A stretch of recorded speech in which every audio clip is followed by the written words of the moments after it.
Happening right now, a historic resort in Lutsen, Minnesota is a total loss after this massive fire overnight. Thank you so much for joining us. I'm Alexis Rogers.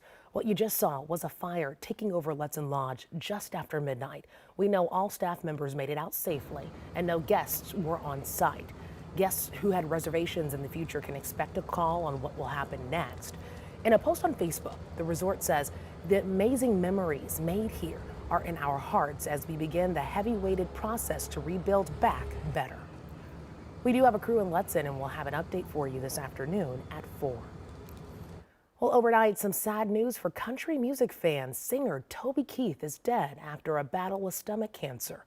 Keith's website said he passed peacefully last night, surrounded by his family, and he fought his fight with grace and courage. Keith had been battling stomach cancer since 2021. He was no stranger to our area of the country, at one point even owning a bar in St. Louis Park. He also performed at the State Fair as recently as 2017. Just 2 months ago, Keith was performing sold-out shows in Las Vegas. Toby Keith was just 62 years old. Well, an update for you on a story we first brought you as breaking news yesterday at noon. There are new details about King Charles III's cancer diagnosis. The king now says he will be stepping back from his public duties, and he's already starting treatment. The diagnosis comes less than a year after the 75-year-old monarch's coronation. Buckingham Palace has still not specified what kind of cancer the king has, only it's a separate issue from his prostate treatment. In the meantime, Queen Camilla and Prince William will continue their public duties. Well, back here at home, we're looking for a chance for some February 50s. You heard me right. Then it's another short streak of well above average weather. I even went on the 3-mile walk yesterday, my friend. Goodness gracious. Yeah, you know what? It will be feeling once again like early April over the next couple of days, especially considering we don't have any snowpack, any snow that really helps to refrigerate the ground. And we are 1 degree shy from hitting 50 already. You know, yesterday we hit 49 degrees for a high, and that's exactly where we are at right now. So we're about 7 to 8 degrees ahead of schedule by this time yesterday. It feels like 45. We do have a breezy south wind, which is just starting to kick up, and you're going to notice that more as we head deeper into the day. We're also seeing a lot more cloud cover out there as well. Nothing falling out of these clouds, but you'll see more of a hazy overcast than anything else through the remainder of the day today, and that'll keep us from reaching much warmer than the lower 50s. Again, more clouds and sun. See, temperatures will stay mild as we head into this evening, and guess what? More 50s could be in the forecast.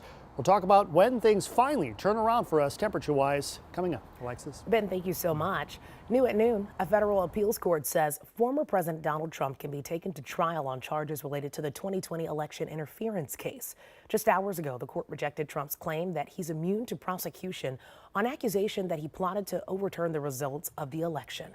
The decision means Trump could now bring the appeal to the U.S. Supreme Court. A new date for the trial is not scheduled.